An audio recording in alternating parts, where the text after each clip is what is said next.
Hey everyone, this is Josh from Solopreneur Grind for episode 109 of the Solopreneur Grind podcast. I'm here with Steven Summers, co-founder at marketplacesuperheroes.com. Steven, thanks so much for coming on the show. Thanks for having me, Josh. It's a real pleasure. Very smooth introduction from you. I will do my best to be as smooth, but I can't guarantee that. I've had a few reps, right? I've had about 108 reps, so Yeah. it makes it a little bit easier. But Steven, can you tell our listeners a little bit more about you? What are you working on these days? What's your specialty? Sure. Yeah, no problem. So as you mentioned, I am the co-founder of a business called Marketplace Superheroes. We teach people all over the world now, almost 9,000 students at this point, how to build their own business selling their own branded products on Amazon. And we teach them how to do it all over the world, not just say on Amazon.com or .ca. We teach them how to do it all over .co.uk, Germany, France, everywhere. And how I got into that business was that I'm doing it now, let's see, 11, nearly 12 years now that I've been selling on the platform on Amazon as a seller and now as a seller and more so investor as well in a number of different Amazon businesses. I guess that's the reason I got started in this whole journey really was I, like a lot of people, did not know what company to start. I was working as a data processor in my early 20s, which is the most boring job in the world ever, by the way. Jeez. It lives up to the name. Oh, God, awful. I was doing that because I wanted to play music. That's what I thought I was going to do with my life, right? I thought I'd be a rock star or a songwriter or something like that, which you might have guessed did not work out. But that's okay. Kind of over that now. And when I was at the stage where the band finished up and everything, I was in my very early 20s.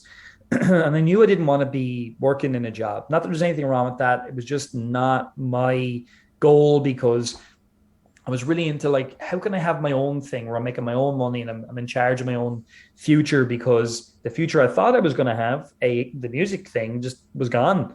And this took a while, by the way. I was drinking bottles of wine and eating crap food and all. I was feeling sorry for myself for a long time after the band finished. But I got to that point where I started reading personal development books like Success Principles by Jack Canfield and stuff like that. And that got me down the line of, okay, let's eat more healthily. I'll take care of myself a lot more. And then I started going, right, well, the band didn't work. I'm going to get into business. I'd done a little bit of college. I did 2 years and I got student of the year in my second year, actually, which was quite cool. I did a third year in marketing and I knew I loved marketing, but I didn't finish college because I thought this isn't for me. It wasn't for me. And I was doing the third year at nighttime while working as the data processor. So basically I started Googling because, one of the things you learn when you learn success oriented content is you got to learn the strategies. Who's already done it before? Success leaves clues, right? We've heard all these kind of almost cliches now. So I started Googling and how to make money online. And like a lot of people listening, you probably did the same thing and saw, wow, what a load of scams. There's nothing but scams everywhere. And that's certainly how I felt, 14 years ago now, or whatever it was, Googling this stuff. Long story short, bought lots of courses, did nothing with any of the material. A lot of the stuff that I was looking at, affiliate marketing and whatever, was all, oh, you can get rich by telling other people how to get rich and all that pyramid weirdness. So I landed on selling products. That made a lot of sense to me. Initially went down the line of drop shipping, as everybody does, because, I don't want to take any risks whatsoever. I just want to make lots of money and all that jazz. And didn't really get anywhere with that because not that drop shipping doesn't work. We do drop shipping a little bit, but it just wasn't for me at the time. It wasn't the right business. So I met this guy called Robert through my aunt, this big 6'3", 6'2", whatever he is, Northern Irish guy, big beard, drank loads of beer. And he was my initial mentor. He said, yeah, I'll teach you to sell how I sell on Amazon, because that's really what I landed on, was the thing I wanted to do. And so I worked in Robert's warehouse. I quit my job shortly afterwards. Long story short, we worked together for about 9 months. I learned everything that there was to learn about selling on Amazon through Robert. And we decided to start a new company together. He had warehouses and staff and all the time, but we wanted to do it in a different way. We wanted to sell on Amazon, but not have all the warehouses, not have all the staff, all the complexity. And over the next sort of 4 years, we built that company up ourselves.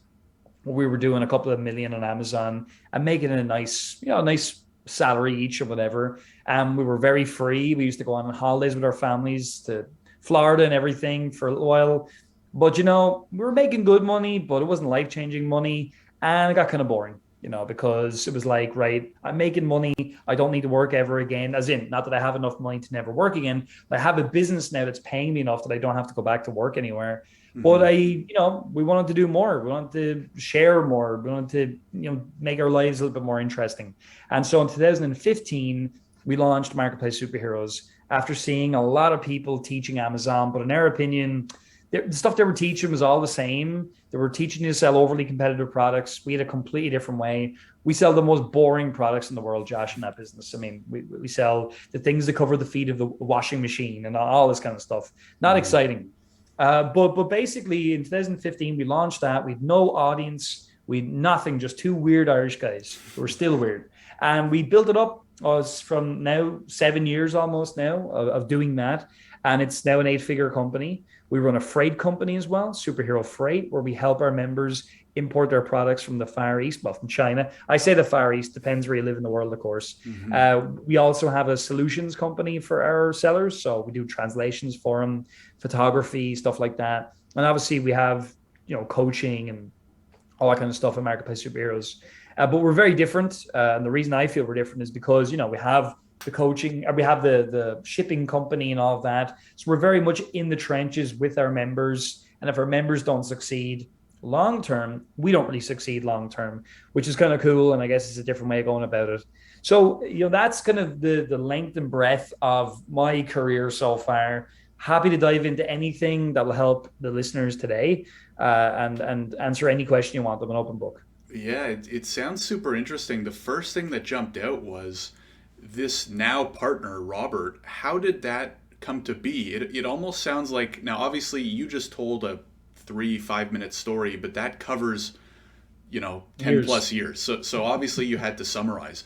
But the way you kind of explained it made it sound like it was almost this serendipitous event where you started Yeah. looking into Amazon and all of a sudden it was who, like an aunt's friend that Yeah. took you under his wing. Can you go into more detail on kind of Sure. how that happened? And Yeah. because on the last episode we had a good talk about mentors and how important and valuable it can be to find mentors early. So I'd love to hear more about how that came to be and the Sure. value that having such a good mentor early on, what did that mean to you? Yeah, no problem. So, yeah, I was quite fortunate actually, but I suppose you become fortunate or lucky or whatever when you put something out there.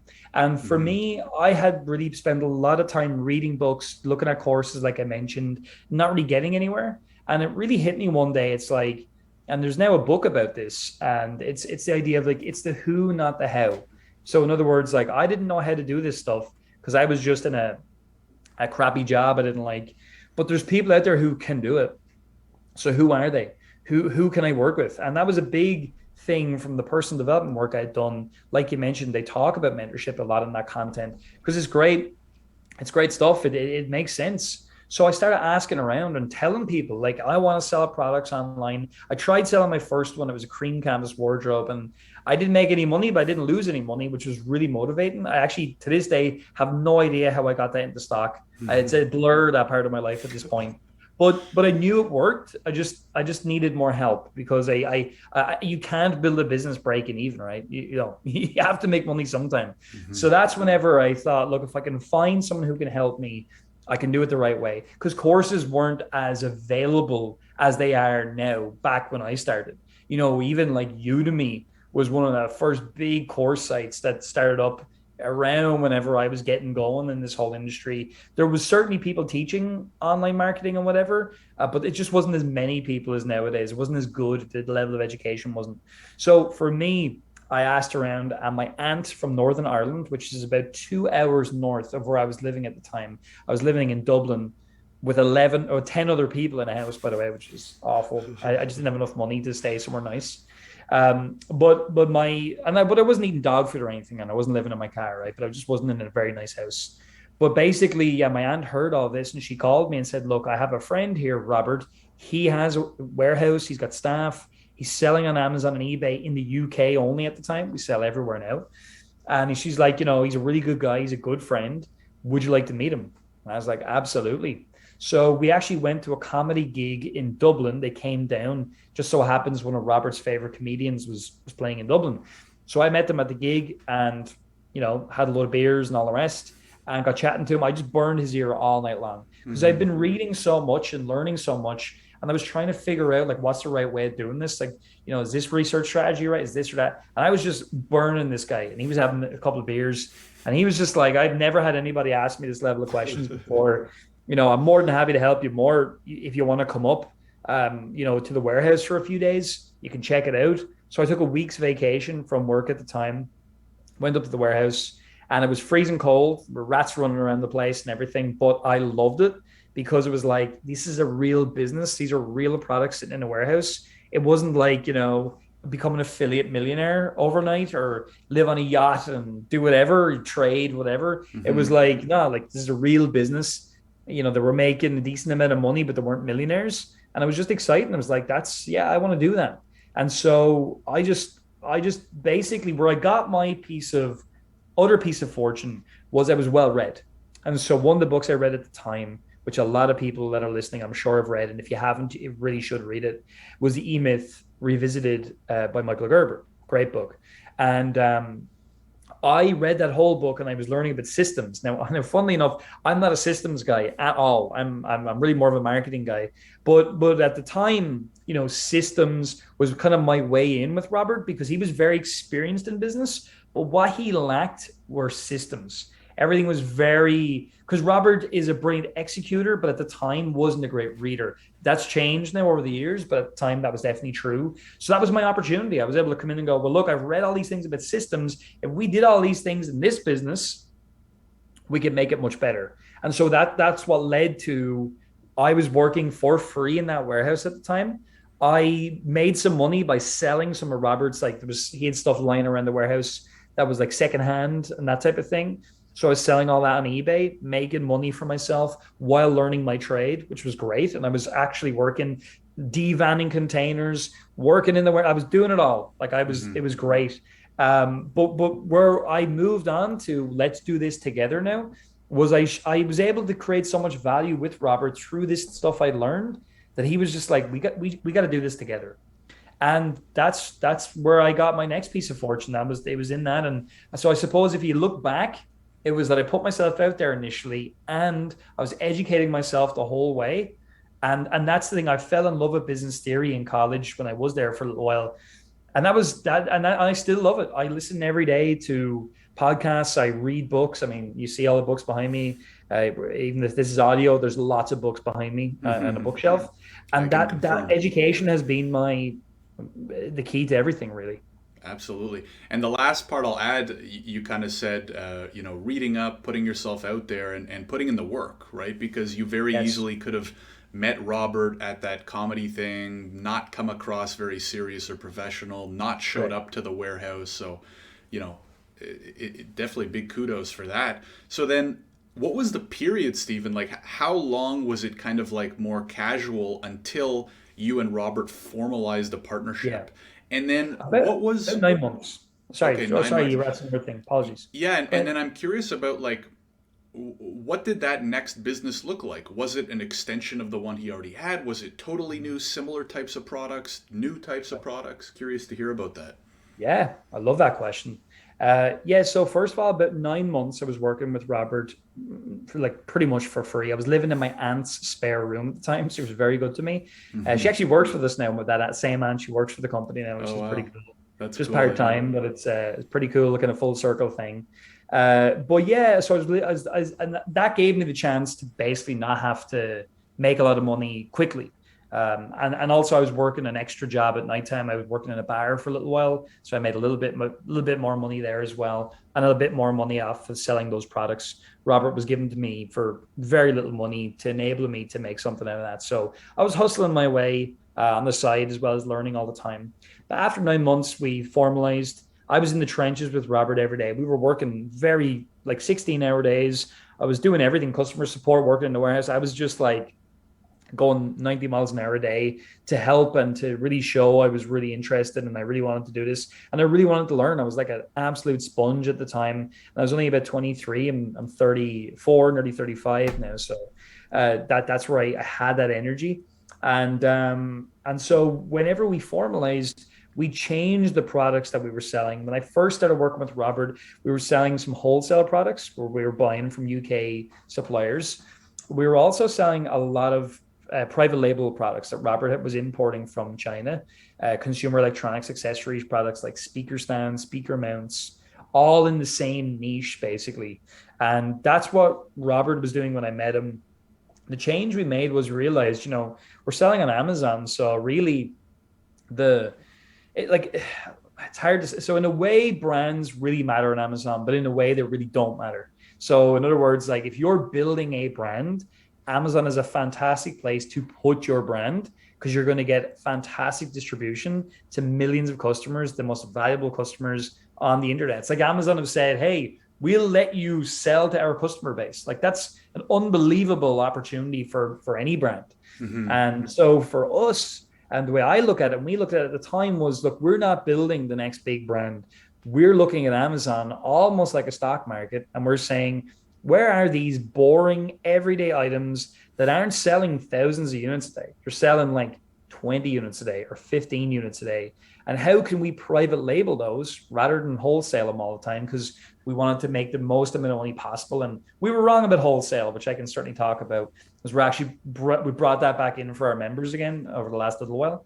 But anyway, a private label is what we did. And we then were like, well, we could sell anything pretty much as long as there's enough demand on Amazon and the stuff that's available is not very good, we can sell. And even today, like we're selling things like, we would say tomato, but in North America, they might say tomato.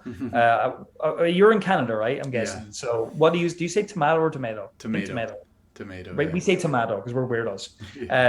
But let's just say tomato stakes. So these things you put in the ground to help grow tomatoes. Like that's the kind of stuff even today that we sell. Whereas, and so it was like, there's not a big brand that's well recognized and is so exciting, the biggest thing ever of that product. And they're the kind of products that we still sell, or our members still sell. And there's millions of those on Amazon even now. And the competition isn't that good because they're not going to sell hundreds a day. They're not going to sell thousands a day. They're going to sell 10, 20 a day, maybe more, depending on the product. And so we started just going after that and selling all different stuff like, vacuum storage bags, too competitive nowadays, but, vacuum storage bags, cedar hangers to put in your wardrobe to like make the wardrobe smell nice. And there's so many, like must have sold hundreds of products at this point, clothes covers, it goes on and on. And it just made sense.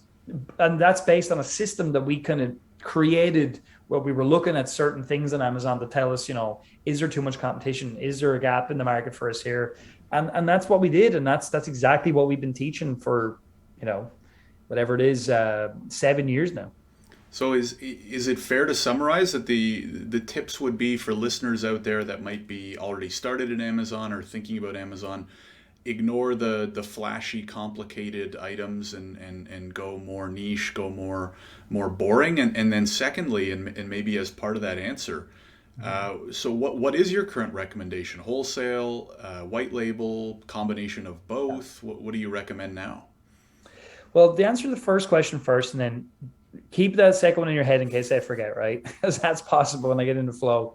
But I would say there's multiple ways to sell on Amazon, which kind of answers your second question a little bit too. Like you can sell your own branded product. So that's private label where you're finding something, you're getting it manufactured, you're putting your own logo on it, whatever. That's private label, white label, whatever you want to call it. Added to that, I suppose, the fact that you will have a brand on Amazon. I guess the difference between us and others who might say have a brand, a yoga brand, and they're selling yoga products in the yoga brand. Well, the difference between them and us is we both have a brand, but we're selling, like we have a house brand. We'll sell all different stuff underneath the one house brand, whereas the yoga brand are obviously tied into the whole set to the yoga niche, and that makes sense to use Amazon as an additional distribution channel. Our methodology currently, we're using Amazon as the distribution channel. There's pros and cons to that, right? But there's a lot of pros, especially for beginners. As well. You can build a brand that's in a particular niche later on. I mean, you can do that. You can take your best items, go off and build a specific brand, go into different channels and all the rest. So we're very focused on a house brand, sell all different kinds of products underneath it. That's our recommendation right now for the long-term business on Amazon. So, and I'm not saying building a brand in like a tight niche doesn't make sense. It does make sense. It's just not the way our members and we go about Amazon. All right. So that's that. In terms of then wholesaling, there's other ways to sell on Amazon. Wholesaling is one where you will go out and find pre-existing brands. You buy them off a supplier at wholesale, and you then sell them on Amazon, and you make the difference. And you use Amazon's fulfillment capabilities, FBA, fulfillment by Amazon. So you send some stock into Amazon, you hold it in stock, and you jump on that listing. There's lots of other people selling the same item as you, because it's an existing brand. You're just one of many sellers, and that works. It does work. It takes time because there's lots of sellers likely selling the same thing, so you're sharing that buy box. Whereas with private label, when you're building your own brand, be it a house brand like we talk about, or you have a yoga brand type situation, you it's not that you own the listing because Amazon technically owns the listing, but it's your brand. You control it. When your brand registered on Amazon, you've got a lot of enforcement rights that you'll be the only seller selling that item.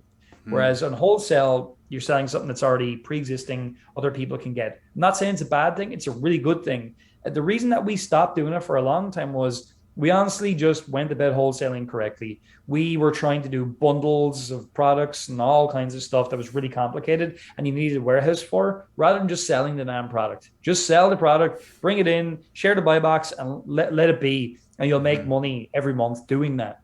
So that's what I would say there. It works. Wholesale works for sure. There's drawbacks to that business model, and you can get some of them like, what if you can't get more supply? You don't own the thing. It's not your product. It goes on and on and on. But still a great business model, especially because it doesn't take as much capital as, say, doing your own private label brand. You then have retail arbitrage, which I don't really recommend. And what retail or online arbitrage is, for those of you that don't know, it just means you go out and find a product that is secondhand or just way underpriced in a shop, and you're able to sell it for more money on Amazon. And even though you're going to pay Amazon to ship it out on your behalf, you can still make more. You can still make a profit on it. That's basically retail arbitrage. It's a pre-existing product, kind of like wholesale, but you won't have necessarily good supply of those products. You might find a few and you don't have any more, that type of situation. The only reason I say it's a tricky business model is just because of supply. You mightn't be able to keep getting the same thing. So you might make some money for a while and then you make nothing until you find the next deal. Now it's very attractive to people because there's not that much money you got to put down on that. You might even get things for free. You might find them somewhere or whatever the case may be. So I suppose it depends what you want to do. And just for the most controllable business, it's private label, and then wholesale would be the two ones I'd recommend as worth looking at on Amazon. Right. Very cool. Yeah, no, that's a great in-depth answer. One more, Stephen, on Amazon before we switch. I want to talk about the next step of the journey in the marketplace superheroes. Sure. Is everything that some of us have heard and read about Amazon true in regards to how kind of like competitive and maybe even like ruthless the company can be in terms of, you were kind of alluding to competing for one product on the same page. We've all heard horror stories of like Amazon themselves copying popular products and selling them themselves. Would love to hear about your experience with that stuff. Yeah, I love this question because my answer surprises people all the time. And the answer is like the types of products that we're selling, Amazon aren't bothered copying. Like they're just not like, whereas if you look at what Amazon Basics is one of their main brands and some of their other brands are, like they're copying really high turnover products. Like they're selling tons, thousands of units, like batteries and, mattress covers and all that kind of stuff. Like they're massive, like really competitive items, different types of supplements and whatever. We don't sell those.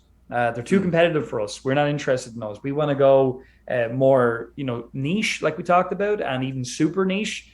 We have no interest in those items. So there has never been a product that I've sold. Well, actually, no, that's untrue. There has been. I sold a garlic press many years ago, but it was too competitive. We got away with it at the time because it was earlier on in my journey on Amazon with Robert. It was maybe like 2015 or so when you could sell something like that. you know, maybe it was even earlier than that, but you wouldn't sell a garlic press anymore. It was way too competitive. And Hmm. Amazon have likely got their own garlic press. I've never checked. Right. So I would just say that it is true. It's not, I mean, it's well in the media, it's well documented, but it's really down to that. If you're selling stuff that's so competitive, you're going to have that potential issue. But we don't have that issue selling the stuff we're selling. You have to understand as well that, like, right now, over 40% of Amazon's money comes from their third party, maybe even 50% comes from their third party marketplace. Like people like me and others, you know, there's a lot of different sellers and types of sellers. So it's a huge part of their business, and it wouldn't make sense for them to kind of Right. screw with that too much. So yeah, they do get involved, but when you actually look at it, it's well documented because it's a great news story, but it's not. It's like there's hundreds of millions of items selling on Amazon. You know, Hmm. it wouldn't, even though they're huge, it just wouldn't be possible for them to copy everything. And that's what I would say to that. So true, but it doesn't affect our business. Certainly hasn't Right. affected it yet. And it sounds like a great strategy. Like the equivalent is basically what comes to mind for me is like the SEO long tail, right? Like you're going after the long tail keywords Yeah. that aren't, maybe each one individually isn't going to make you $1 billion company, but you start stacking up a bunch of those and you got a good business on your hands. So it's super Yeah. interesting. So let's shift focus a little bit. So you Sure. mentioned you guys ran the, you started this new partnership, kind of the new company together, you started growing it, and then you got to a point where it stopped being exciting. What Yeah. was it that you kind of did, or maybe the two of you did, that led you to decide to start Marketplace Superheroes? What Yeah. was it, an idea that was kind of in you for a little while? Did you do some research? How did that come to be? Yeah. Yeah, well, I had been studying marketing for a number of years myself. I was really interested in direct response marketing specifically. So that's, you know, it kind of does what it says in the tin. It's marketing that gets a direct response. So you send out an email, something happens or doesn't happen. You do a webinar, people buy or they don't buy, whatever the case may be. And I was really interested. I was a big Dan Kennedy, still am a big Dan Kennedy fan, and guys like that, Jay Abraham and some of the legends. I actually worked with Jay Abraham last year, which was great for a little Oh, while. wow. Got to be a client of his, a one-to-one client for a little while, which is cool. So I was really into it, but I had no project where I could really apply that stuff because Amazon, like, you know, you're utilizing the Amazon platform. Like, you're not going to their clients and marketing to them because they're their clients, you know. So it was great business and everything, but I was like, but I have these skills and this interest, and I'd like to put it into action with something. So I was actually doing some copywriting work on the side. In other words, writing emails for companies and sales pages and things like that while running the Amazon business to get some Hmm. experience. And I just saw there was a company still around today. One of our, I don't see them as competitors. You know, we're all in the space doing different things. Amazing.com, great guys, and they had their amazing selling machine. Was a the huge program teaching people to sell on Amazon. A very different methodology to what we do. Not the same stuff, but, you know, private label as well. But they just go about it in a different way. They kind of get involved in more building a brand, like I talked about, that's got tighter type of products and stuff like that. Whereas we have a different strategy. So anyway, saw them do that. They were guys were super successful, and fair play to them. And as we started thinking, like, we have something else to offer this space, like, it's very different, and we feel like we can teach something that is unique. So why don't we start looking into it? And so we did. And initially, like I mentioned, I had no list or anything, no audience, nothing. And what we began doing was jumping onto podcasts. And here I am, you know, all these years later, still jumping on podcasts because it's a great way to meet people and talk about what you have to offer, and obviously, you know, build your business as well. And so, yeah, we were jumping on a whole bunch of podcasts. We were even doing some, like, behind the closed doors teaching for certain people in that space as well, which is where we started to get some of our first clients. Also, another strategy I used, which might be helpful to some of your listeners, is that I was in a couple of paid Facebook groups at the time where I was learning some of this other marketing stuff. I just started talking about what I was doing. You know, here's the webinar I'm writing, and it's all about how we're selling, you know, a couple of $1 million worth of products on Amazon every year. And a lot of people in the group said, I'm interested to learn that, because at the time it was you know, earlier in the cycle of this whole thing. So it was very new at the time. And of course, I jumped on with those people, had a chat with them, and we were selling. I was selling like a course that wasn't built yet for like $500 just on a call, and Hmm. that got us our first people, and we started to make some money.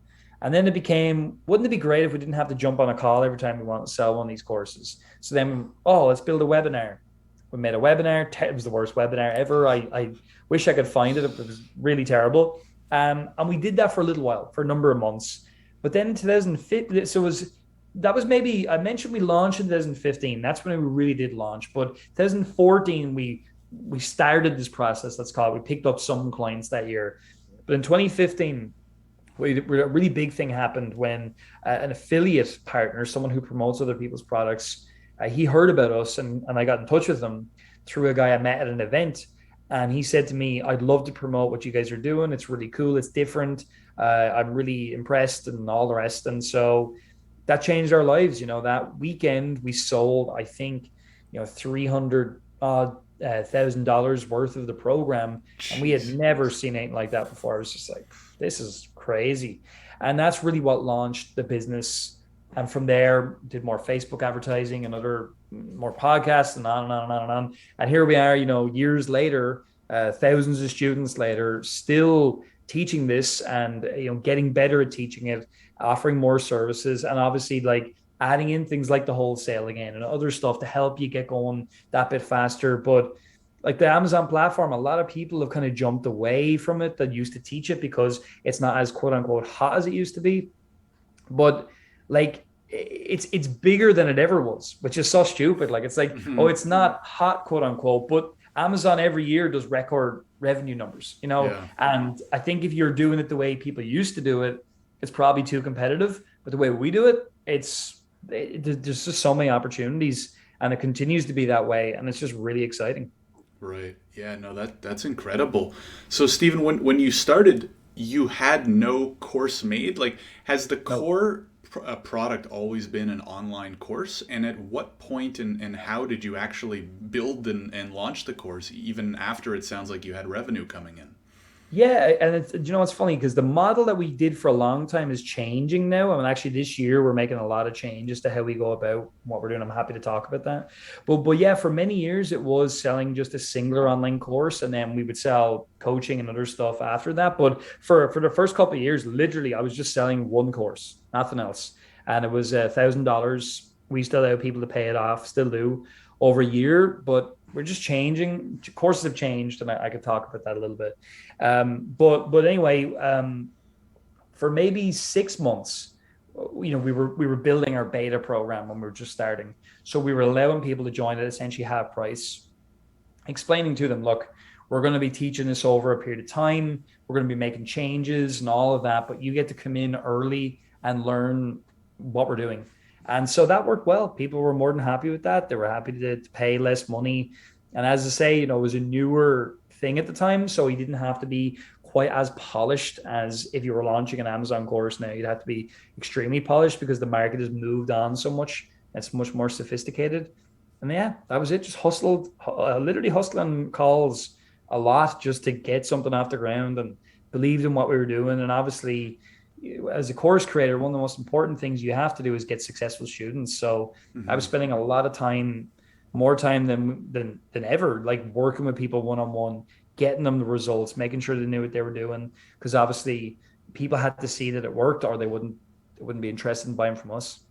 Absolutely. And what kind of tools did you use? Were you using like Udemy, or was it hosted on your own Yeah. website? And then the other thing I'm interested in is what was included in those first few versions? Was it mostly kind of like your classic, videos and different modules? Did you have a community behind it or with it? Yeah. Curious to hear about that. Yeah. So at the time we were using, actually at the time it was called Use Fedora, Hmm. Fedora like a hat. But now that is called Teachable, that company. Oh, wow. Cool. Yeah, that's what they were called when they first ever launched. So we had very little money at the time because we had money in our other business, but we were for this business we didn't have a whole lot of money, so we were very much operating at a budget. And so yeah, we used their free tool and launched to put our initial course on there and whatever, and brought our first people in the doors with just like a horrible, I don't know, marketplacesuperheroes.com /use Fedora, Yeah. massive domain, But that was fine to get us up and off the ground. And then we changed over time. We use Kajabi nowadays to host all of our courses, which is really good. We use ClickFunnels for most of our landing pages and stuff like that, marketing pages. We use Stripe for most of our checkout processing. So that was the technology. Now, what was included was I learned something a lot about courses over the years. Like, I mean, the mistake is if you just tell people, oh, module one, you get this, module two, module three, module four. That's how we used to do it. And we would like value, each module at a certain price point and all that jazz.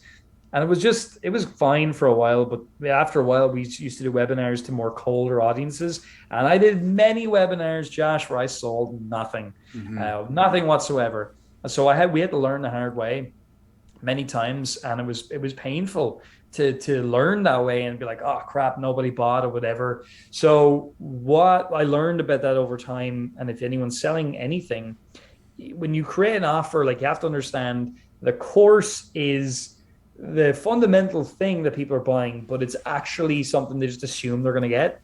Therefore, the rest of your offer has to be a lot more interesting.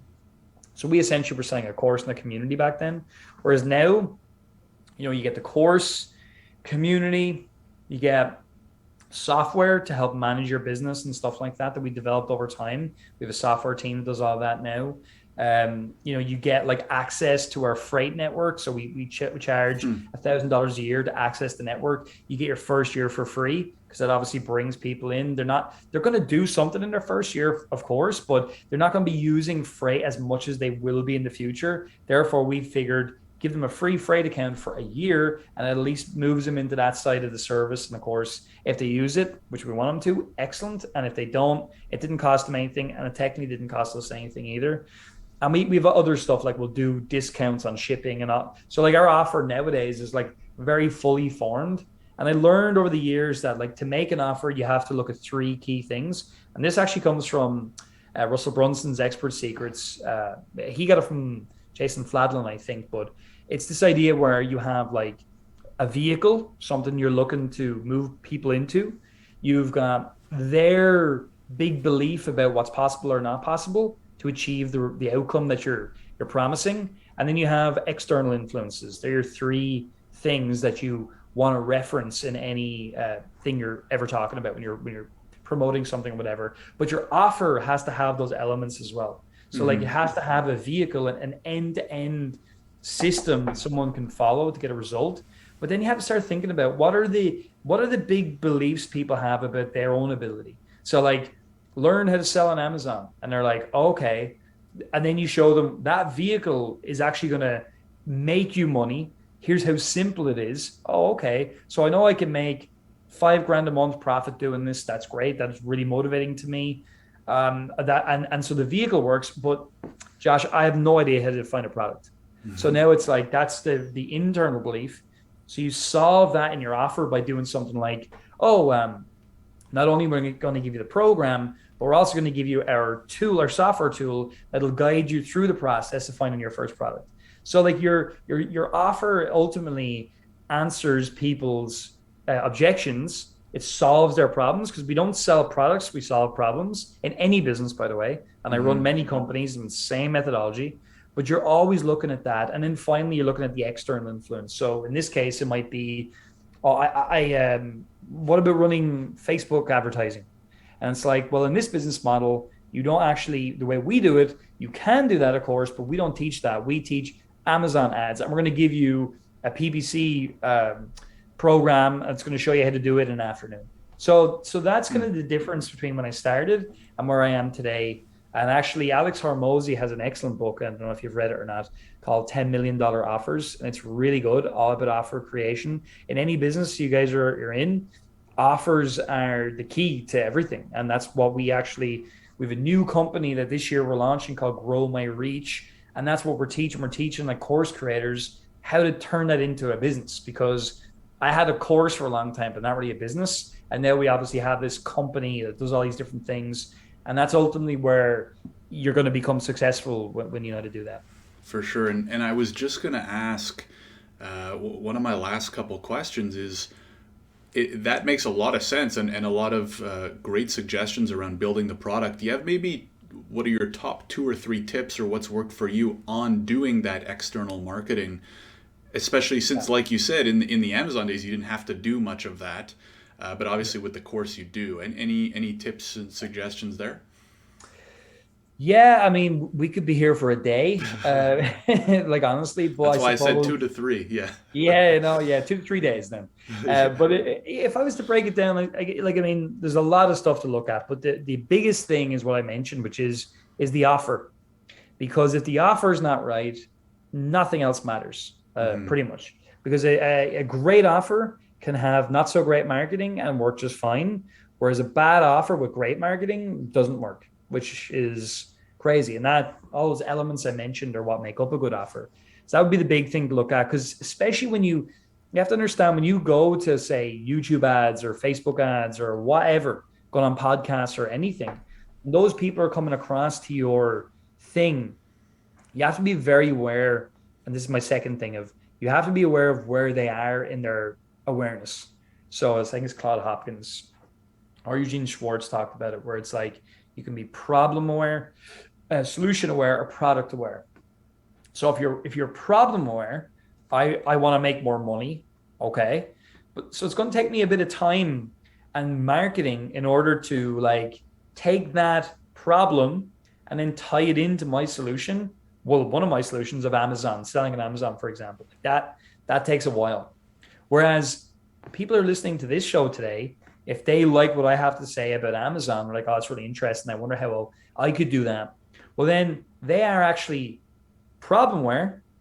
They're solution aware. They know that Amazon is what they want to do now because they've listened to me for a while. And then they become product aware. Oh, marketplace superheroes, they're who I want to learn from. So like that you just skip right down to the where you need to be by doing something like this. And obviously that's not the only reason, but it's a great side effect of a podcast. Equally, like, well, if you have a webinar, so like, well, what's going to be in the webinar? So where are the people? Oh, well, I advertise to people who are interested in being an Amazon seller. Okay, so we know that that's a motivation they currently have. Therefore, the marketing that we do in the webinar or whatever it is going to revolve around that. The fact that we know that. So that really comes down to knowing what awareness level are they at, and then the third thing is going to be, and it's not, and again, everyone's going to be like, oh, Stephen, we've heard this before, but you got to do it because I didn't do it for years. The third one is then really understanding that avatar. And again, I was like, oh, another person talk about the avatar. I'm not doing that. That's so boring. I don't care what magazines they read. I don't give a shit. Like I don't care. But the reality is that you have to understand that, because if you don't pay attention to the avatar, you're selling to nobody. And so I know for marketplace superheroes now, I know the age range for most successful students. Doesn't mean that that's what you have to be, but I know the age, I know the kind of interests, I know a lot. Like, and I know one of the biggest things is our best clients are already looking at how to sell on Amazon. They're looking for the right person. So then I know, well, part of what we do is like, we know you're looking at this. Let me show you how we're different than everybody else. And that's Hmm. what's going to motivate you to come across and learn our unique way of doing it. Whereas again, today, some people may have never considered selling on Amazon, and all of a sudden they're considering it now because of what they've just heard. So that's why I love marketing, because it's such a big topic and it is quite simple, but also it's really hard as well. But I think they're good starting points. Yeah, no, those are great, and I think knowing the avatar has only become more powerful now with the customized advertising that we can do, right? Because like That's 20 true. years ago, if you didn't know that your audience loved reading Sports Illustrated, sure, maybe you do or don't hit them the right way or market them the right way. But now you can Yeah. go on Facebook ads and type in Sports Illustrated, interests, Sports Illustrated, and Yeah. that's so powerful. So I totally True. agree with that. Awesome, Stephen. I just wanted to ask before we wrap up. There's a lot of books Sure. behind you, as we mentioned earlier. Yeah. What are maybe the top two or three books you would recommend to somebody early in the entrepreneurial journey, whether it's, marketplace, Amazon selling, or just somebody, maybe they're in a 9 to 5 right now, they're not excited about what they're doing. They're Yeah. looking to make a change, or they're, at the beginning of their entrepreneurial journey. Do you have two or three that might be good for that point in time? Sure, I can give you three off the top of my head. Also, in the not too distant future, I'll be able to mention a couple of my books that I'm finishing, but Oh, not nice. yet. Still working on those, but I'll have a couple, which will be exciting. But there's a few that are there I really like, which is the first one I'll recommend is Ready, Fire, Aim by Michael Mm. Masterson, aka Mark Ford. Got to chat to Mark actually last year on it was a podcast episode, but he ended up heard I was Irish, and he's got a huge affinity for Irish because his family are Irish, and literally just it was not a pod. We didn't even put it out because it was just like a consulting session with a multi millionaire, which was awesome. What a great guy. Ready Fire Aim is an amazing book just to learn the very much the fundamentals of a business and growing a business, understanding things like your OSS, your optimum selling strategy. How do you get from zero to your first million the right way, and stuff like that. So that's a great book. I recommend.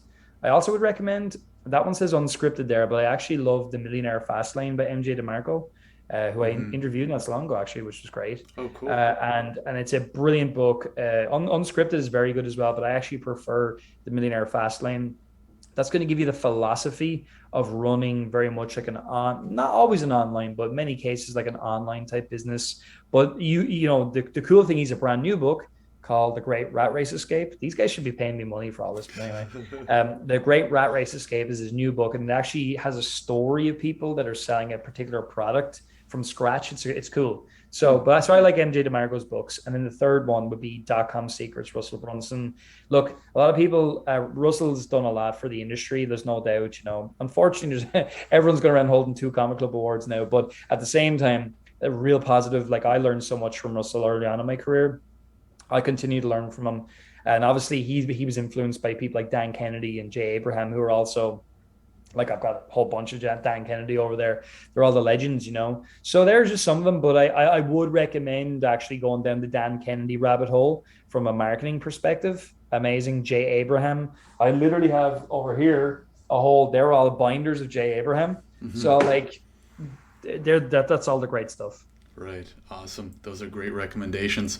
Stephen, thanks so much for coming on the show, sharing your story, sharing your tips. They've been great. If somebody wants to get in touch with you, or learn more about the company, where do you recommend they go? Yeah, a few places, but not too many. Don't worry, guys. The first one would be marketplacesuperheroes.com to learn about that business specifically, how we sell on Amazon and all of that. YouTube as well for Marketplace Superheroes is really strong. I really would love people to check that out and see our videos. We put a lot of time and effort into them. I think they're pretty good. I hope you love them as well. And then the third thing really is if you already have a business and you're looking to take, say, a course that you have and grow it into a full company, growmyreach.com is a new business that we're launching over there. Just to go through this thing we've created called a perpetual launch. And that's a whole process, that engine we've really built that's grown Marketplace Superheroes into an 8-figure company. So that's really the big thing for this year. That's an addition that we're really excited about. So yeah, Awesome. And we'll have links to all those in the description. Stephen, thanks again for coming on the show. Really appreciate it. thanks for having me, Josh.